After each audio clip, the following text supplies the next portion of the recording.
Hey, ladies, thank you guys for tuning in to High Heels and Destiny. Today we have Zay Hudson that's with us. She's going to be our special guest. Zay, say hello. Hey.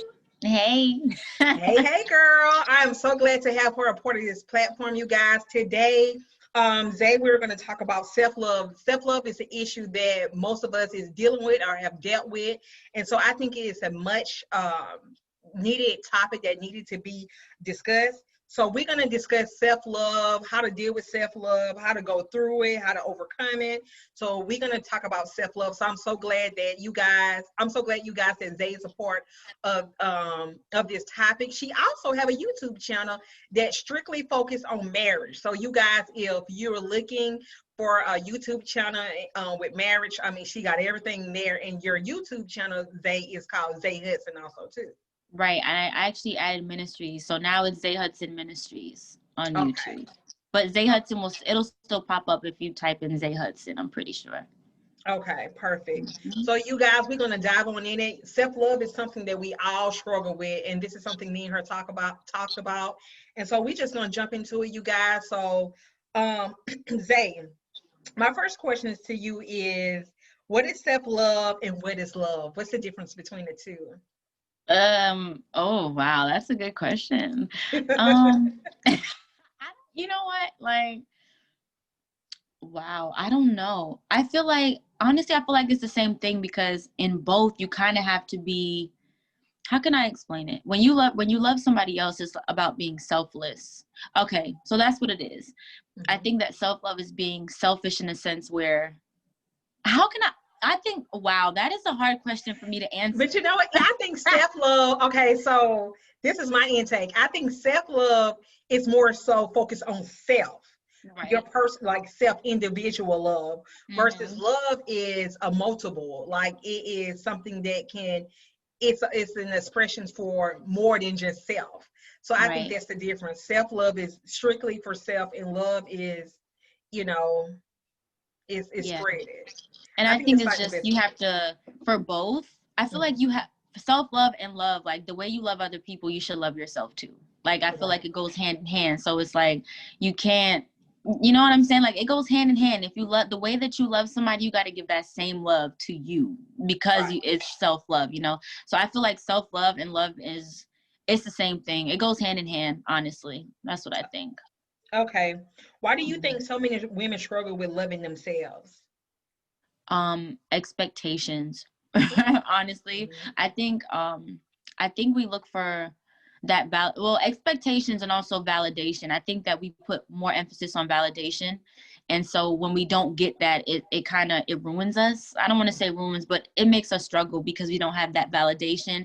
And then we have these expectations from a lot of people, friends, family, like spouses and stuff. We have these expectations of them, and when they're not met, it also affects our self-esteem. So I think it's about separating that dependency on validation, and I think that's the struggle. That's what I think it is. Oh, that's what I know it is, the validation. Right. And I also too think that the word plays a factor in it too, because it's like it's hard for, I feel like especially in this day and time, that it's hard for a woman to love herself.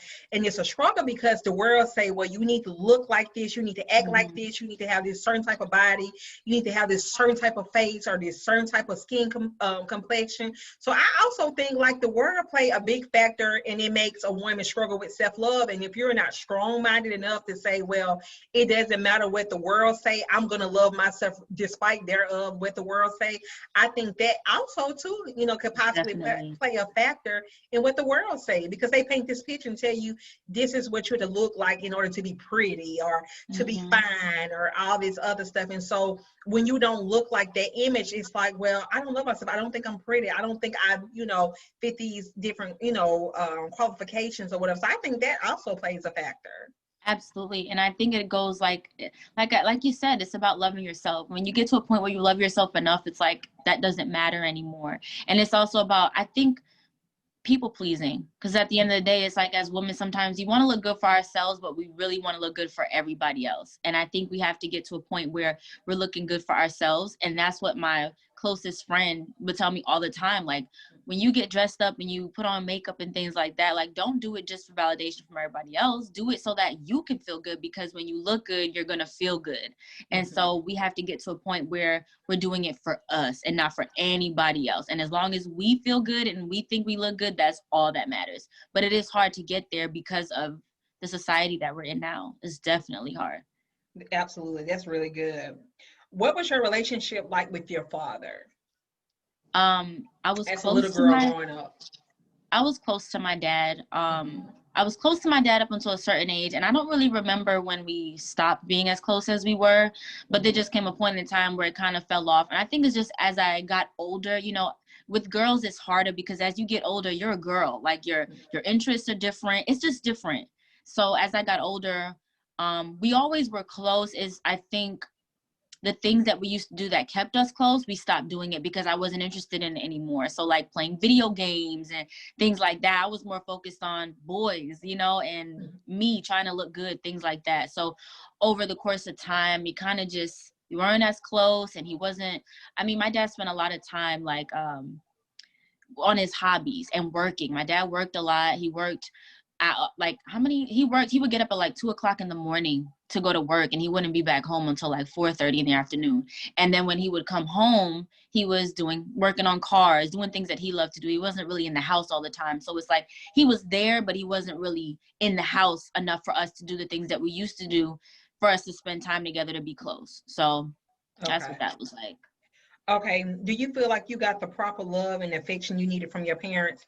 And when I say proper love, because sometimes as parents, I know with my parents, I was raised by my grandparents. I think sometimes parents feel like, well, if I financially support you, then that means I love you. Well, in actuality, as kids, sometimes we want the emotional love. We want the mental love. Do you think that you received that from your parents, more of the emotional base?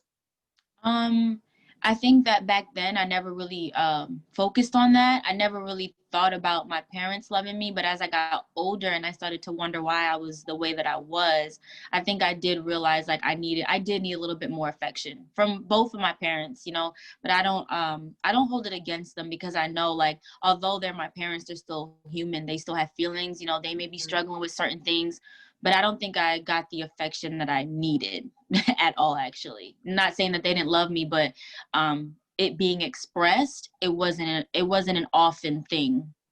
So Okay, so how did it make you feel not to receive the affection from your mom? I remember you said that your mom, she wasn't, she didn't know how to be affectionate because her parents wasn't right. affectionate. So how did that make you feel not receiving that affection from your mom? And did that stem from her parents not showing her affection? Is that something too that you also show your kids, or did you break the cycles and try to be more affectionate with your kids also? I do remember there was a point in time my mom and I were always at odds. We argued a lot, and I never understood why we argued. I wasn't a bad kid, you know, but she was really angry all the time. And I'm pretty sure it's because of the things that she dealt with, because growing up, she didn't live with her parents. She's from St. Martin. And so her mom was living out there, and her mom decided, hey, I want you to go to America so you can get a good education. So she moved out to America, and she was living with our cousins. So she never really got that love from her mom or her dad, you know. And growing up with our cousins, she went through a lot of like traumatic stuff. And so it was hard for her to hug us. It was like, I don't remember my mom ever like kissing us on the cheek or like hugging us often. Like, I don't remember any of that. I don't even remember her really saying all the time, like, I love you, up until now, and up until a couple of years ago. So it did affect me. I do remember at one point in time, like, why does my mom hate me? Like, that's what I used to think all the time. Like, I don't do anything. Why does she hate me? As I got older, our relationship got a little bit better. But I know that it's because the lack of love that she got. She didn't get any love at all. If anything, she was like bullied, you know, by our family. And so it's hard to get something from somebody that doesn't have it, you know? So I couldn't expect love and affection from my mother because she never got that. So she doesn't know what it looked like. You know, she didn't know what that was like. She didn't have the capacity to give that to me. And I know that now as an adult, I can see that. But back then I was like, well, why does my mom not like me? You know, I never did anything to her, but now I understand it was hard for her to have kids who needed attention and affection and love when she didn't know how to give it. Mhm. So, Yeah, which I understand. I think that's something that I struggle with too. Like, I tell my daughter like I love her and stuff like that, but I'm not good in hugging and like kissing, which I'll do it, but probably not as much as I should because my grandmother, she wasn't affectionate in that area also either. Yeah. And I know with my kids, and that's weird to me, some people go through things. Like let's say somebody has like an alcoholic parent, and some kids grow up and they become alcoholics, and then some kids grow up and they decide, I never want to be like that, let me stay away from it. For me, even though I didn't get the affection that I needed, I'm really affectionate with my kids, and I tell them I love them all the time, and I hug and I kiss them. That's not hard for me. So I guess you can say I broke the cycle, like you said, but I've always been like an affectionate person, even though I didn't receive that affection. So it affects everybody differently. Right. Mm-hmm. Okay. So Zay, you're growing up as a child, not really feeling the love from your parents. Then on top of that, you started getting bullied at school and by family members, your cousins, which made you started feeling it played a part of you feeling insecure and like you wasn't enough. Where some of these issues led did some of these issues, I'm sorry, lead to you wanting to commit suicide? You said where? Were these some of the issues that led you to want to commit suicide? Yeah, it was. It made me feel like I had no value. So I always used to look at it like, what am I here for? And I think now that I'm thinking back on it, I really did feel like my parents didn't, like, if I was gone, they wouldn't care.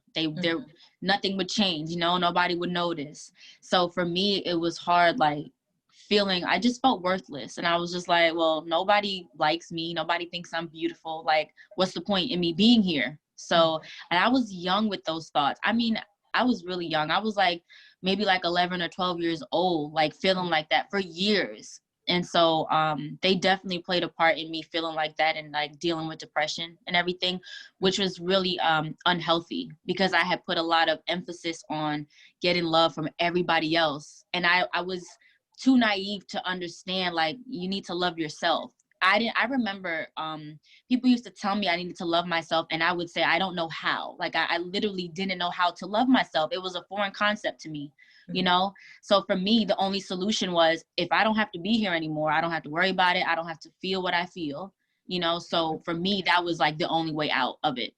I didn't see any other way out. Okay, so let's talk about the day that you were planning to commit suicide. What was your mental and emotion state that day? Like at that day, at that point, what was going through your mind? Like, you know what, I just don't want to do life anymore. What was going through your mind that day when you was like, I just want to just give up on life? It was the relationship that I was in, like, mainly. That was like the biggest reason. But it was also everything else too. Like, I just Relationship as in you was in a relationship, you was a teenager, but you was in a relationship with someone. Okay. Yes, I was in a relationship with someone else. Okay. And that was the main reason, because I just remember I went through a lot with him, and like, he was the main one. I was like, why don't you love me? Like, why don't you care? But on top of that, it was me, just what I was going through at school, and like just feeling like I didn't really have any friends. I felt like invisible, and so I just remember that night I was like, I'm tired of crying. Like, I'm tired of feeling like crap. Like, I'm tired of feeling like nobody cares. And I literally did not think about how my mother would feel or my father, none of them. And I remember I had this bottle of pills. I didn't even know what the pills were. Like, I still to this day don't remember what they were, but I remember going downstairs, and I remember sitting on the floor in the kitchen, and I was just crying on the floor in the kitchen, like, okay, I'm just gonna have to do this because How old were I'm you at tired. that time? What was your age? I was really young. I want to say that was like 2011, 2012, maybe. And I'm 24 years old now. So that was a couple years ago. And I was sitting on the floor crying, and it was really late at night. Everybody was asleep. And I sat there, and there was something that was just like, you need to call somebody, So I called my one friend, And obviously she couldn't do anything. I mean, she couldn't come over and stop me, but I was like, I need to call somebody and tell them. So I called her and I'm like crying. I'm just like, look, I can't do it anymore. Like, I'm literally, about to jump off the edge. And she had to talk me down, like, no, don't do this because I care. So I didn't do it. But there had been a lot of times over the course of the years where I contemplated doing it, like I never took the steps to like I did that day where I got the pills, but in my mind, it was an often thought. I was like, man, I just wish I wasn't here. Like, so I don't have to deal with any of this. I don't have to feel the way that I feel. Mm-hmm. So I remember me and you was having discussion. You were saying that you're like you used to have family members like your cousins or whatever that would bully you about your skin complexion. Mm-hmm. Wasn't that something you was saying about they was bullying you about your skin complexion? So that was something Yeah. too that made you feel insecure, Mm-hmm. not pretty. They used to, like, years ago, my cousins used to always tell me, oh, you look like a Haitian. And I'm young. I'm like, okay, well, what is a Haitian? Like, what does that mean? Why is that bad?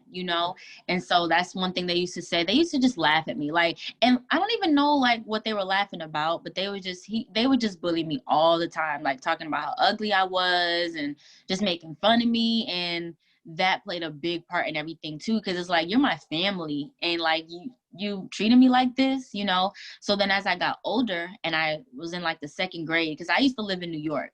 So moving from New York to Pennsylvania is predominantly white out here, especially years ago when I moved. I'm the darkest person in the class, in every class. So once I got to Pennsylvania, things got worse up until, like, I want to say the 8th grade, maybe, where they're literally calling me names like tar baby, charcoal. I remember one time I was getting ready for school and it was going to be a nice day outside. And my mom was like, put on a skirt, and I was like, okay, I put it on and I ended up crying because I'm like, Ma, look, please don't make me wear this skirt. I had like little scars on my legs and I didn't want them to make fun of me for that. It's like, I didn't want to give them any ammo. So I put on jeans and it was hot that day, but I put on jeans because I didn't want them to see my legs.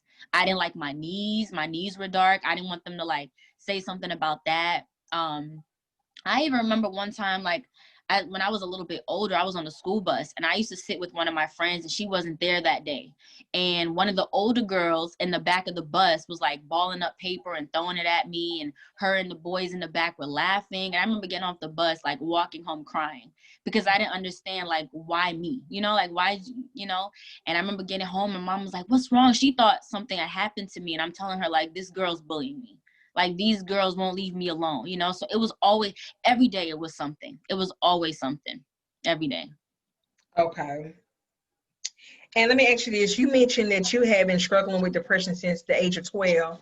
Did you realize that it was depression back then? And did you ever get help for it? Back then, I don't think that I knew that it was depression, but I do know that it was something that was very heavy.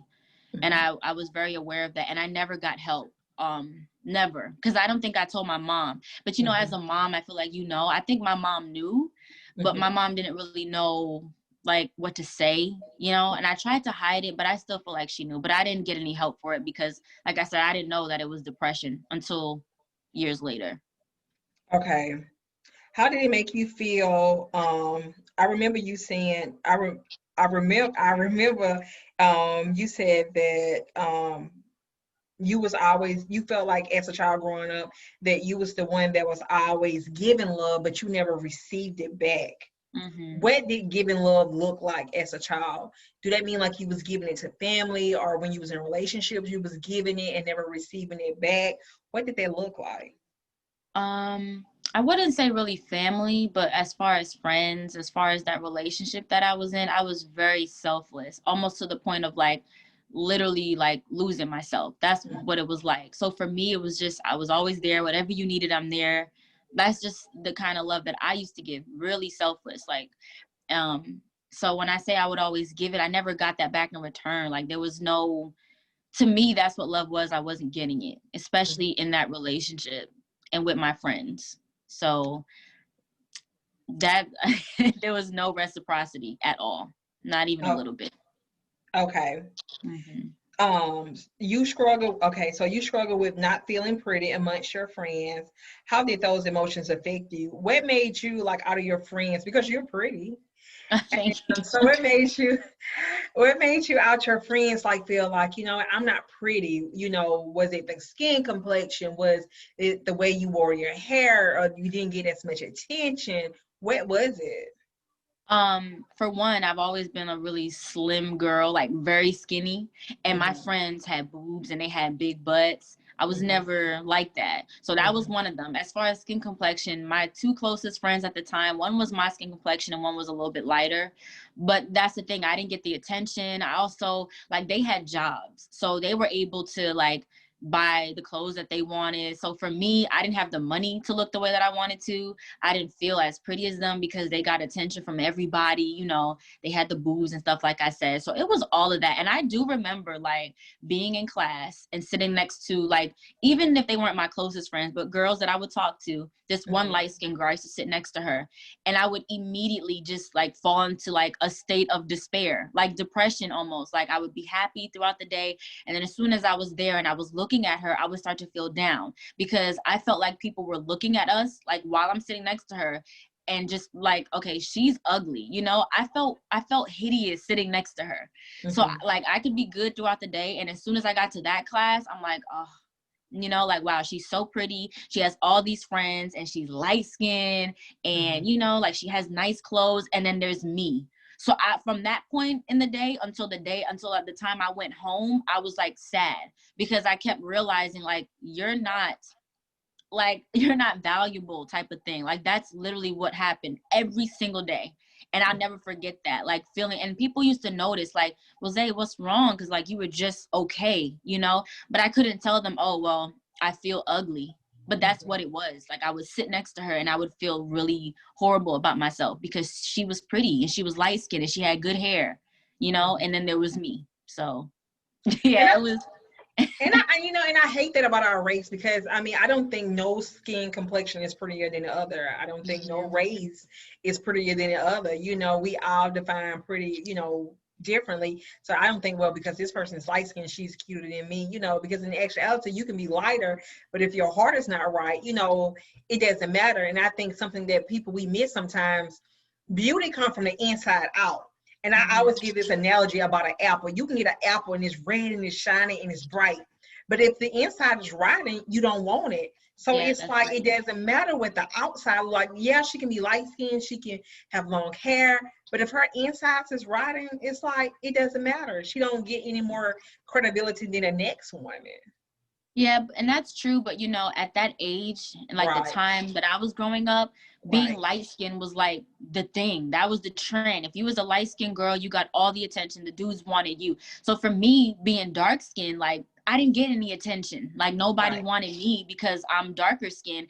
And I feel like they kind of equated being dark skinned with being ugly and right, being like more manly. So for it was right. hard for me being You said skinny. manly. Yeah, like I really do believe that's what it was. Like we Right, just look more manly, you know, like more right. masculine. And so like I didn't get any attention. So on top of me being dark skinned, Mhm, I didn't have like assets. I didn't mhm, have boobs and I didn't have a big butt, you know, and people started noticing me, I want to say, when I got to high school. So maybe like junior year of high school was when I was start to get like looks, things like that. That was when like they stopped talking about me. And as I got older, it was more like, wow, you're so beautiful and chocolatey. But those are the same people bullying me, you know, like didn't want right. me. Same dudes didn't want me back in the day, you know. So it over time it got better, but I was in that space of feeling really down on myself for a long time. Time. Okay. Um, okay, so you were once in a place in life where you didn't feel pretty and you didn't feel love. Did these Mhm. emotions start to affect you also in your dating life, which you mentioned it did? Um, well, I didn't really have a dating life. So, Because you I dated mean, one person. one other person, yeah, and it did affect me. I think that when I got in that relationship, because like at the time in the beginning, I thought he was giving me everything I've ever wanted. I kind of, the way I felt was masked. It was kind of like I put a cover over it, you know? And so while he was like telling me I was beautiful and making me feel good, I was cool. As long as I was getting that validation and I felt needed and valued, I was okay. And as soon as he stopped doing those things and he started like treating me bad, it got worse. That's when my self-esteem got worse. That's when I fell into like the worst depression in my life for years. I mean, I was depressed for years just because of that relationship alone. So it definitely did affect me to the point where I was like, it was like a drug for me. Like I had to have this validation. I had to be with somebody because I didn't want to be alone. I had to feel wanted and needed. So it did affect me. Do you feel like when women deal with do you feel like when women struggle with self-love issues, it makes them settle in unhealthy relationships? Because I feel like, well, let me let you answer that first. You want me to repeat it? Okay, no, I remember what you said. Okay. Yeah, I definitely do, because I know for me, one of the reasons why I didn't leave was because even though I know that relationship was horrible, in my mind, somebody who is insecure, I'm feeling like I'm never gonna find somebody who's gonna love me the way he does or thinks that I'm beautiful. Like I felt like that was it, you know, like that's the best that I could have. And so when you don't really love yourself, you don't see the value in yourself, you absolutely will settle for whatever you can get because you feel like you can't get better or you don't deserve better. So definitely, I think definitely. I have learned, because self-love is something that I struggle with in my teenager years, also leading up to, my early 20s. And that was something I struggled with because I didn't know how to love myself. I didn't really know what that feel like. So, and when I finally surrendered to God, probably about 24 or something like that, 23, 24, and just really cried out to God, like, God, I need your help. Like, because me not loving myself was causing me to do things that I shouldn't do, because it's like you looking for love, however you can get it, and just it's like a drug, wanting to feel validated, wanting to feel needed, wanting somebody to, pay you some attention or whatever the case may be. And it took me to a place where I started to have cycles in my life, and cycles like the same type of relationship, the same situations over and over and over again. And it wasn't until I found love within myself that, those things change. I found love within God, and I found love with myself, and it changed.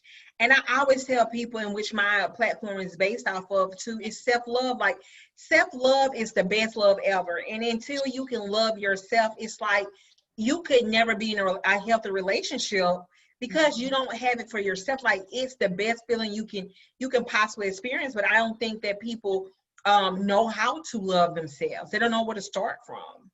You're So right. it And I affects think them. that's why, because people don't know where to start, they don't know how to. It goes back to those expectations. It's like, well, I have to get it from somebody else, like somebody else has to love me for me because I don't know how. And that's how I was. I was like, well, I don't know how to love me, but as long as somebody is there to love me, then I'll feel good about myself, So Right. yeah. Why do you feel like it was so important to feel loved by a man? Um, I guess it really, okay, I'm back. I guess it was just because, I don't know. I feel like maybe it really is because like my relationship with my dad wasn't as Right. close as I thought. Even though like I used to be a daddy's girl. I mean, like heavily. But as I got older, I didn't hear from him like, I love you, or you're beautiful, or you're worthy. Like I wasn't hearing those things. And back then I didn't think that was an issue. I didn't focus on it. But now that I'm older, I think that's why. Because I feel like if I did hear those things more often, I wouldn't have made the decisions that I made at such a Right. young age, getting into that relationship, staying in that relationship for as long as I did, just to feel love. I would have known like, no, you're better than this. But I don't, I think that's what it is. I think it's just with my dad. Okay. I think that's too. I think that was part of my reason, like really wanting a relationship. And my dad stayed in the household with me, but we had no type of relationship.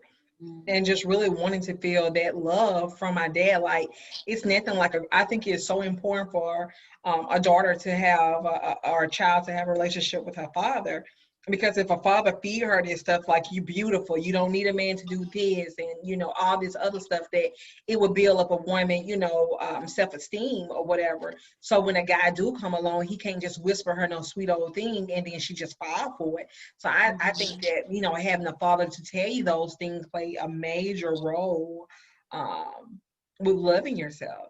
Yeah, I think so too. And I never thought about that until this question was brought up to me. And I was like, why do I always feel like I need a man to love me. And my mom used to tell me, just up until a couple of years ago, before I got married, like, why you don't need a man? Like, you're always looking for a man to love you, and you don't need that. You know, like, you have to love yourself. And you know, when your mom tells you things sometimes, like, whatever, you know, because you're so Right. young, you don't realize the weight to what she's saying until you get a little bit older, and then you realize, wow, I really did put a lot of like emphasis on love and having him love me when I didn't need that. And it wasn't even a good love, you know? So I wasted my time in this thing called love that I thought was love. And I lost myself in it.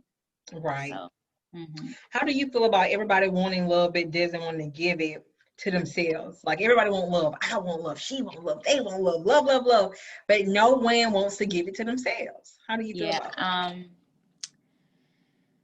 It's hard because like I didn't really learn how to love myself up until now. I want to say like it was a process. So I feel like people just don't want to take the time to try to do it because like I said, like I used to say I don't know how, and I feel like you almost have to be taught how to love yourself. And that's why it is important for like parents to like speak life into you, because when you're a child, like they're the only things that you know, everything that you learn is from your parents. So if your parents are telling you, you don't ever need to deal with this and you're beautiful and things like that, you grow up and now you're being taught how to love yourself. I feel like a lot of people aren't being taught, but they're not taking the time out to try to love themselves. And I also feel like now there's a lot of quick ways to, like, how can I say, like, cover up that you don't love yourself, like the surgeries and stuff now. Yeah. You know, it's like they have things that they don't like about themselves. So it's like, well, let me go spend some money on a fake butt and fake boobs so I can feel good. But I really don't think that it helps them love themselves. I think that just helps them look for the validation even more, because now they're like, okay, well, people are going to see me and they're going to see my body and they're going to think it's great. You know, I think it's all just cover-ups. That's what I think. And my question always be that I with so many surgeries going on and body enhancement, if you want to get a body enhancement because you know you love yourself but you just want to fix some on your body, okay, cool, you know. But if it's for like I want to feel, you know, I want to be noticed, you know, I want to be loved, or I want to get a certain type of guy or something like that, I always ask myself, like, you know, would a woman really spend that much money if she really loved herself in the first place? Would she have spent that money and had the surgery? If Probably she, not. yeah. Probably not. Okay, so do you feel like you have to love yourself first before being able to love someone else? Yeah. Only now though, because I remember I used to because you know, on the movies and stuff, they're always like, well, I need you to love me until I love myself. Love me, you know, help me love me, you know. And that was my idea of what love was. Like, okay, well, I don't love me. So when I get with a man, he's supposed to love everything about me. He's supposed to give me all this love until I'm able to love myself. And that was the wrong way to go about it. So now I know you really do have to love yourself before you get into a relationship, but I didn't think of it that way back then. I think if I had thought about it that way, I would have saved 5 years of my life. You know, But you know what? I think that's an issue now because it's like we live in a world where, you know, like I said once before, everybody want to feel love, but no one's, you know, really want to give it. And it's like you want someone, you want to make someone like love you, and to make the word make, it just sounds demanding itself. yeah. Like, you know, it just sounds so demanding. And I just feel like, you know, that's the reason why a lot of relationships and marriages fail, because people never even take the time to dig deep and work on issues that they have within themselves. So it's like, if you was to take the time to be able to address and handle some of these issues, when you get into relationships or marriages, like this a road that you wouldn't even have to cross, but no one actually want to start with loving themselves. And then when you get into a relationship, it's like you put all the pressure on a person to want them to feel, make you feel a way that, you know, that you are already supposed to feel yourself. Yeah, that's really true. That's true. Okay, Zay, you had to grow up with your mom not being affection to marry your husband. He's not affection. How do you balance that, considering the fact that you are big on feeling love? The balance for me was really hard. For a long time, that was something that was a disagreement with us, because for me, it was like, well, this is what I need to feel loved, but you're not giving it to me. And it was a really big issue. And looking like back then, I didn't think that it was a me problem. I thought it was just, why aren't you giving me this? This is what you're supposed to do because I'm your wife. As I got older and I have been married longer now, I realized, okay, Zay, like, you were expecting too much of him. Like, you were expecting him to try to love himself on top of loving you, you know, like loving you for you. So his cup ended up getting empty because he was trying to fill my cup, and then he needed something to fill his cup with.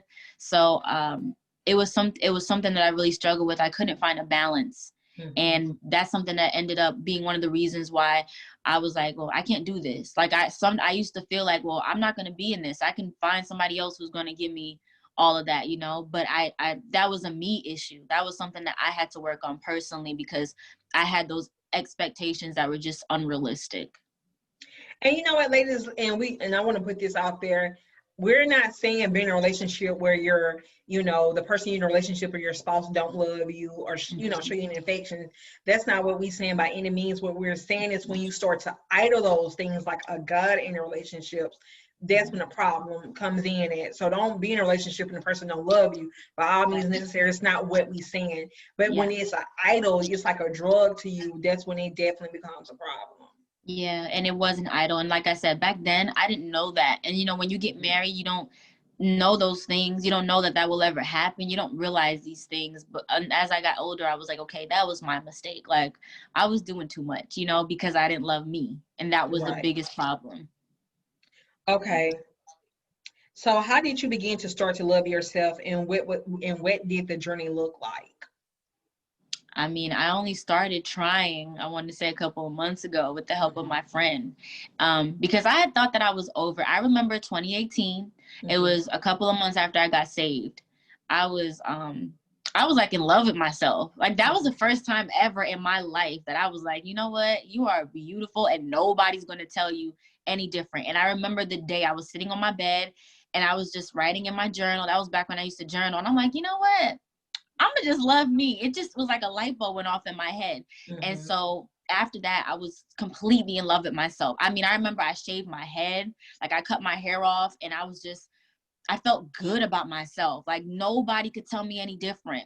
But then a couple of months went by, me and my husband, like our marriage, I think it was when we got restored and then it had we separated again. That was when everything went back downhill.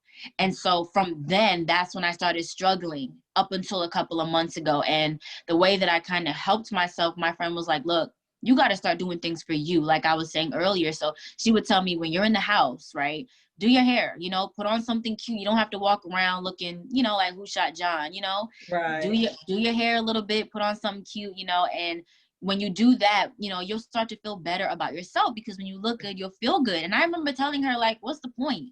Like, I don't want to look good for myself. I don't need to look good for me. But now I understand what she's saying. And over time, as I kept doing it, I think now I'm in a space where I'm like, you know what? It don't even matter. And I used to even with my body now, I still struggle because, like I said, I'm really small. I had 2 kids. Seems like everybody else in the world can have kids and gain weight except me. I had kids and I lost weight both times. So I was struggling with that. And there was a point in time where I'm like, I'm going to go to the gym and I'm going to work out and get this big old butt, you know, so I can feel good. But I wasn't consistent. I couldn't do it. And so my friend was like, look, either you're going to do something about it, or you're just going to have to learn to work with what you have. And that's what I had to do. I'm like, you know what? I'm going to love me. This is me. This is who I am. God loves me like this. I'm just going to have to work with it. You know, I had to, like, you know, they say fake it until you make it. That's what I had to do. You literally.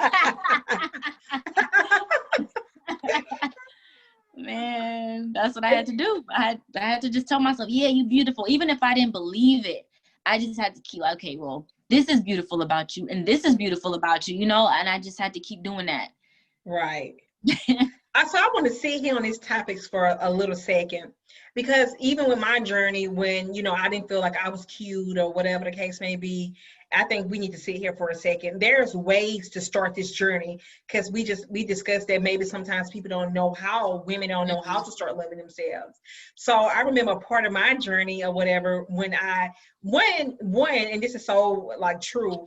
The first thing I did was I broke down. I broke down and like I cried out to God because I was so tired of my life. Like it was a hot mess, y'all. So I was so tired of my life. So I just broke down, you know, because me not loving myself was causing issues all the way around the board.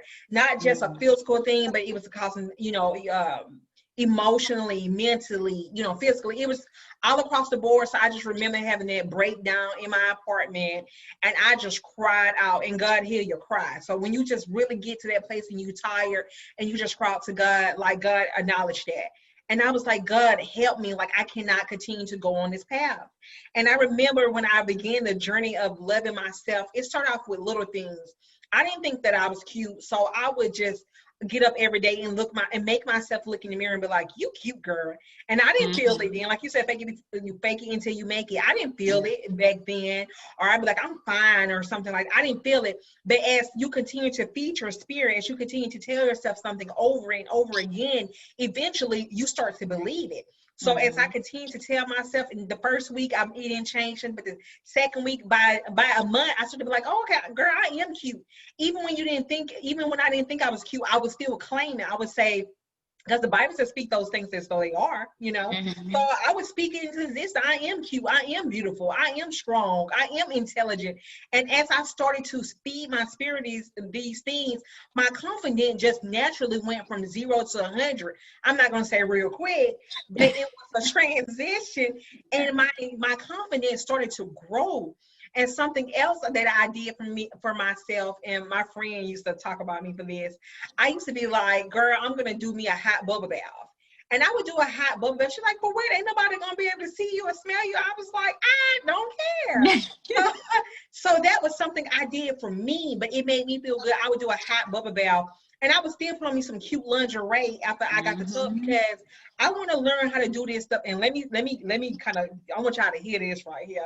I had to learn how to do this stuff for myself. I didn't want the man to be the motive for the reason why I do this thing, because if you don't do this naturally, and then you get into a relationship, and then he wants you to wear lingerie or put on Victoria's Secrets, you're gonna struggle doing it, because this is not really who is, and you know, this is a part of your routine. So you're gonna struggle doing this stuff. So this was something that I had already started to do before I even got married. So when I got married, it was an easy transition because it was already in me.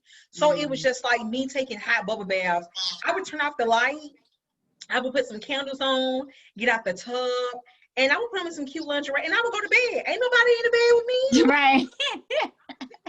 Wasn't nobody in the bed with me, and then wasn't nobody coming over after then, because I know y'all think that she had somebody come up. Girl, let me tell you, I ain't have nobody coming over, okay?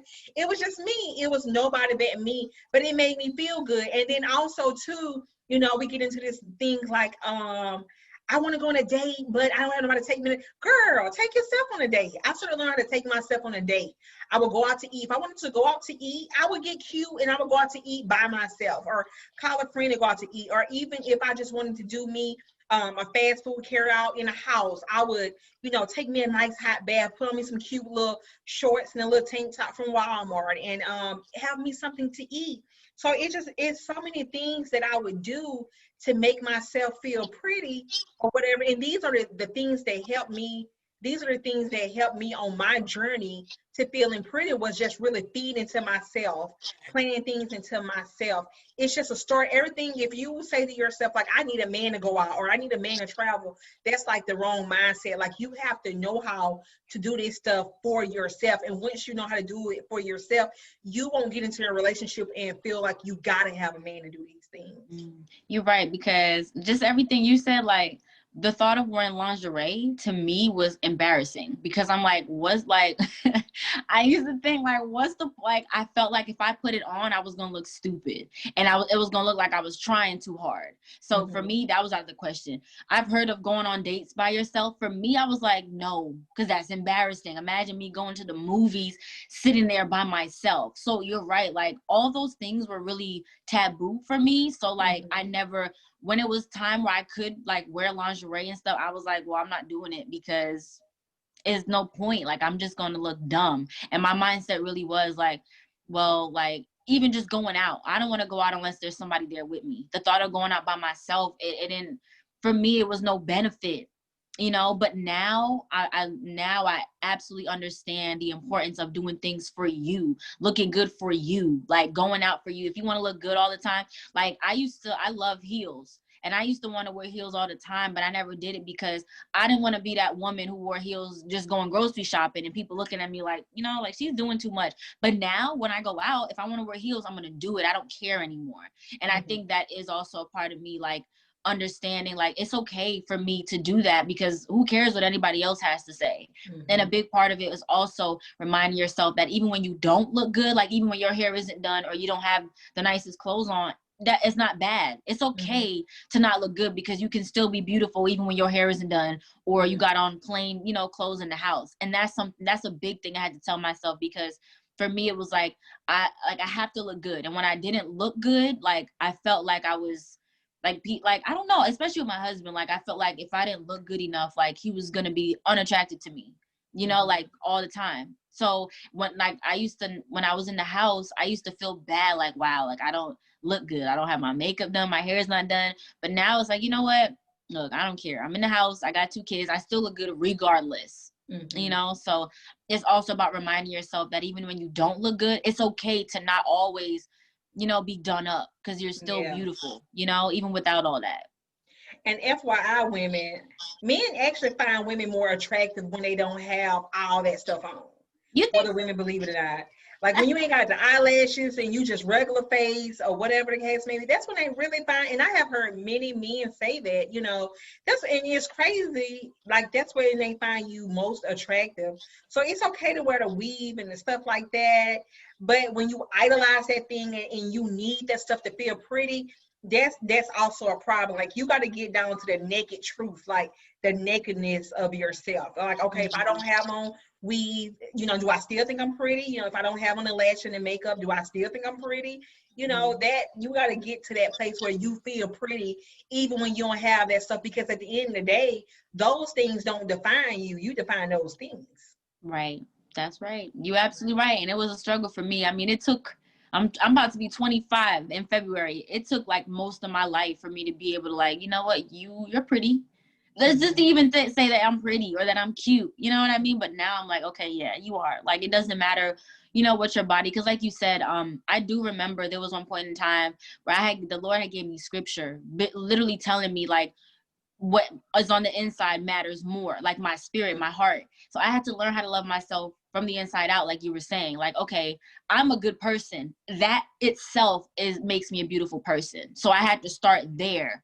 I had to like believe and understand, like, okay, you have a good heart, so you're beautiful automatically just because of that. And I went with that until I was able to look on the outside and be like, well, you know, the outside matches up with the inside. Right. So Because at the end of the day, you know, pretty don't mean anything if the inside is not right. You could be the prettiest thing on the outside, but if your inside is rotten, it don't mean anything. It absolutely mean nothing. yeah, but it's hard to think about that, you know, because a lot of people put emphasis on the outside beauty, you know, Right. so we put all of our thought and everything into that, you know, and it's not even, we forget like who we are on the inside. Like that matters too, you know, like that matters more, like you said. But it's hard to think like that nowadays. But you know how, like, us as women, we have always been like, we may see a guy with a certain type of girl, and we might be like, well, what are you doing with her? How she Yeah. get him? But it's the inside. You know, yeah, Yes, you you're may be right. cuter than her, but evidently her inside is something that you ain't got. You know what? I was just thinking that today because I was looking at this one couple. They had broke up, and he like really fast got with somebody else. And I remember literally saying, like, you know what? Like, it doesn't matter that this girl, like, it doesn't matter what she looks like. What matters is that she will never be that other girl, because that other girl's is better on the inside. I literally remember having that today. Like, you know, it really doesn't matter. Like, people think that looks matter. You know how sometimes people get with somebody else, oh, they downgraded. But sometimes it's not all about looks. Like, that person takes care of them, makes them feel good. Like, that matters too, you know? So I was just thinking about that today. And, you know, I was having that discussion with a friend, because it's like, a man, like, let's be for real. A man have slept with multiple girls, pretty girls, big girls, skinny girls, whatever type of girl you name, they have slept with. But evidently, if looks is something that really, and I'm not saying that looks doesn't matter to a man, but if that was the most important thing on his list, then why would it be so hard for a man to find a wife? And so that means that if it's so hard for a man to find a wife, and if it's so hard for a man to give a particular woman his heart, because a man just don't give his heart to anybody, Yeah, it ain't got nothing to do with looks. I'm not saying that looks doesn't play a role, but evidently looks is not the number one thing that's on a man's list. Yeah, it's not. Because everything being married is way back then, but you know, you meet men and they haven't been married because it's something that they're looking for that's deeper than the looks. Yeah, you're right about that. That is really true. And that's why men always talk about wifey material. Like, are you wife material? Like, really, the looks matter, but it's like what you are on the inside, what you have to offer matters just as much as what you look like. Yeah, you're right about that. Okay, so my next question to you is: do you feel like we get so dependent on people loving us that we forget about God's love and our love? Yeah, absolutely. And I think that, like I said, when I got saved, my husband and I were separated at the time. And so in that time in my life, it was like God was my husband. So I was able to like really like feel that love and acknowledge that love. But then when my husband and I, got back together, I didn't forget about God, but it was more so like, okay, well, my husband is here now, like he has to play that role. And I think that we put so much like expectations and pressure on our spouse to give us all that love that we do forget, like God has that love for us too, like we can't forget about that love because that's the greatest love that we'll ever know. But we idolize our spouse's love because we think that that's the only love we got to receive because it's here and we can feel it and see it. But we forget about God and his love and the abundance that he has for us. So yeah, we do. We can forget easily. Definitely. Okay. How can a woman start to find love within herself? How can she start? I think she has to start by severing that like dependency on validation from everybody else, and even a husband, so I feel like when we get married we absolutely expect all of that from our husbands. Not saying that they're not supposed to give it to us, but the weight that we put on it is not supposed to be that heavy. So I think you have to sever that validation, understanding like the only person that can validate you is you and God.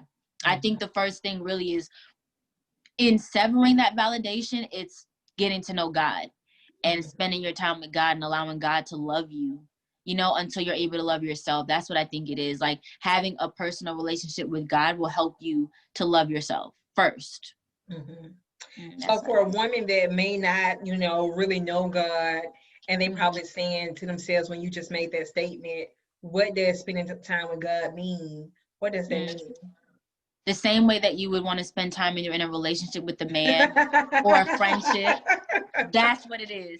So, like you can't have that relationship with a man or a friendship unless you talk to them. You know what I mean? So the same way you would go and talk to that boy or talk to that girlfriend that you have, the same way you got to go to God and you spend time with him by literally talking to him. You got to water it just like you would water any other relationship that you have. And I feel like people think that God is like, people feel like God is so hard to reach him for some reason, maybe because he is so big and powerful, but he's always right there. People don't realize that, like, he's with you all the time in the same exact room you sitting in, so it's just about setting time out the same way you would make time. I'm gonna call my man tonight, talk to God, like the same, like set time to do that. You got to be disciplined in that. So that's how you would do that. And also, ladies, if you find it hard to talk to God, you can also journal. You can write it down. Yeah. And just write down, like, hey, this is what I'm struggling with. Those personal emotions and feelings that you're struggling with. Like, God, I don't love myself. I don't think I'm pretty. I need help. Just completely, like I said previously, surrendering yourself to God. I'm getting told that. Surrender yourself to God. Yeah, I started journaling too. That's how I started. Okay, so why is self-love so important for women? It's important because I feel like it's really the catalyst to having a healthy relationship. And that's not even relationship as in like a romantic relationship, but relationship with friends too, you know, because sometimes you can have unhealthy dependencies with your friends where you feel like, well, I don't want to do anything unless my friends are there, or, you know, like everything you do with friends. Yeah. So I just lost my train of thought. So you were saying having dependence on friends, like, you know, needing a, you know, dependence from friends. That's what you were saying. Yeah, right. So if you when you love yourself, you realize like, it's almost like, I have you here not because I need you, but because I want you here. Right. So it's like, that's what it'll help you get rid of, that feeling like you need to have companionship, like you need to have it, or else like your life is crumbling, or everything feels like weird now because your friends aren't around, or you don't have a man to love you, you know. So that's why it's so important. Okay, so what advice can you give another woman who's struggling to love herself and is seeking love from a man or people? I would say have people around you who hold you accountable, because that's what my friend does. It's like, look, you have to do something about it. Like, don't complain unless you're going to change something. And if you're not going to change anything, work with what you have. Like, you got to figure it out. So have those friends around you who motivate you to love yourself and don't enable you to like engage in those toxic, unhealthy things, unhealthy relationships, or, what's the word I'm looking for? Like dependencies and things like that. So have someone around you who is like, can hold you accountable. And also, I think you have to have a relationship with God. So having people around you, friends and things like that, who hold you accountable, who speak life into you, and having a relationship with God. And I feel like when you have a relationship with God, all the right people will come into your life anyway. You know, that's how that works, you know? So those are the two greatest things I'd say. Definitely. Okay. Well, you guys, you know, that's pretty much it.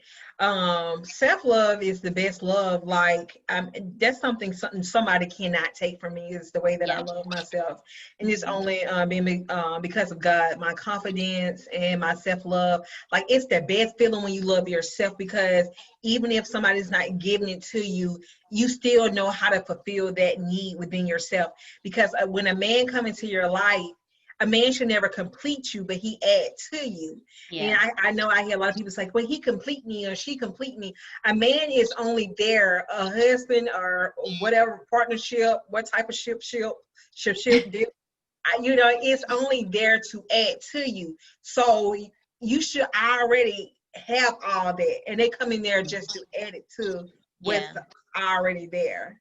That's so true. I feel like, you know, self-love is like, it's the best love that you can give yourself, because you don't want to give somebody like the opportunity to say, well, okay, this person can make you feel pretty if they tell you you pretty Monday and Tuesday, but if they don't tell you you pretty Wednesday and Thursday, then you like, well, I'm not pretty because they no one said, or they think I'm ugly.